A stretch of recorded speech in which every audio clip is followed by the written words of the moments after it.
Listen, it's The Bert Show.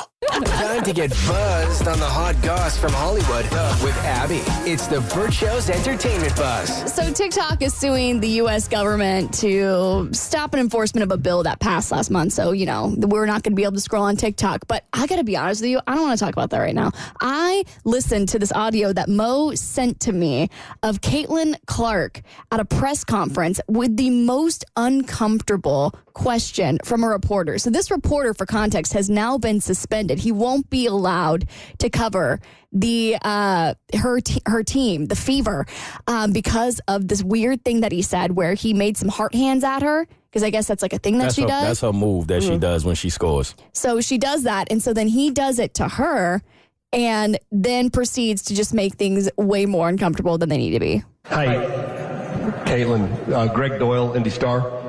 Real quick, let me do this. He does the heart hands. Like that? I like that you're here. I like that you're here. I do that at my family after every game, so. Okay, well, let's start doing it to me and we'll get along just fine. It's very, very creepy, very, very uncomfortable. So now he has been suspended because of this very awkward interaction between him and Caitlin Clark, of course, who's going to be the star of Indianapolis. Yeah, he immediately came out and apologized afterwards. Like, listening to it, not that I'm trying to defend the dude, but I don't think he intended to be creepy. I think it just came out creepier than he intended it to be. Because, like, he was just like, he wasn't trying to make it sexual. He was just like, the heart hands or whatever, because that's her thing. And this is such a huge star. And I think he got nervous, and I think he said something stupid, and he immediately regretted it because of his reaction afterwards and his apology. Not excusing it. This doesn't excuse the comment, but I do think there was ignorance there, not malice.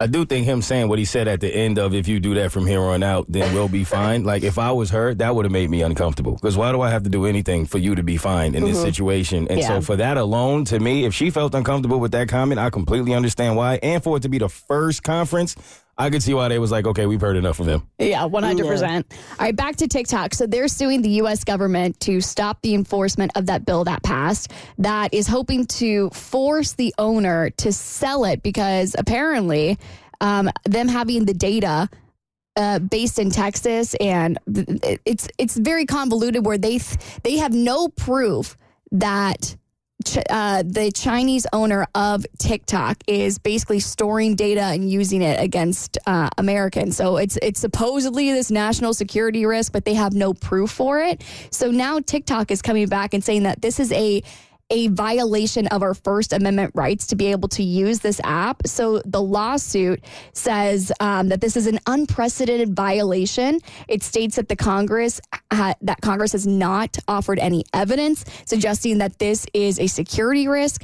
A statement from TikTok says, for the first time in history, Congress has enacted a law that subjects a single named speech platform to a permanent nationwide ban and bars every American from participating in a unique online community with more than 1 billion people worldwide. Obviously, the Department of Justice not coming out and saying anything about this, but we can assume that at some point they will have a rebuttal for this because now it just seems like it's going to be a back and forth legal thing for the next couple years, and really nothing is probably going to come from this. Yeah, I don't see it getting shut down anytime soon. No. I don't either. All right, a security guard was shot outside of Drake's mansion in Toronto. Do we think this has anything to do with the current beef between him and Kendrick? So that was the obvious first response to it from a lot of different people, but from people who have been doing the digging behind the scenes, it actually appears that this came from the Weeknd's camp. Allegedly, that's what people are alleging, that OVO, which is Drake's camp, has had a behind-the-scenes beef that's much deeper than hip-hop for a while now, before this even started.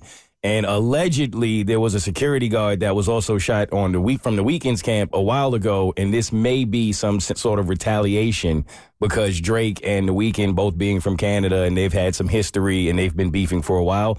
So we don't know that it has anything to do with the Kendrick and Drake beef. People seem to think it actually has something more so to do with The Weeknd and Drake beef. Do we have any idea what that beef between The Weeknd and Drake is? Like, do we have any ideas? Well, I think it stemmed from when The Weeknd first came onto the scene. Drake wanted to sign him, and The Weeknd did not want to. He wanted to do his own thing. So Drake asked The Weeknd for a couple songs. They ended up taking about 5 of The Weeknd songs and putting them on his album. So there was some tension between the two of them ever since. And the bigger The Weeknd got, Canada just wasn't big enough for the both of them. All right. He says he never married because he didn't want his mom to be jealous. Is he a devoted son, or is this unhealthy? It's on your next E-Buzz on The Bert Show. Listen, it's The Bert Show.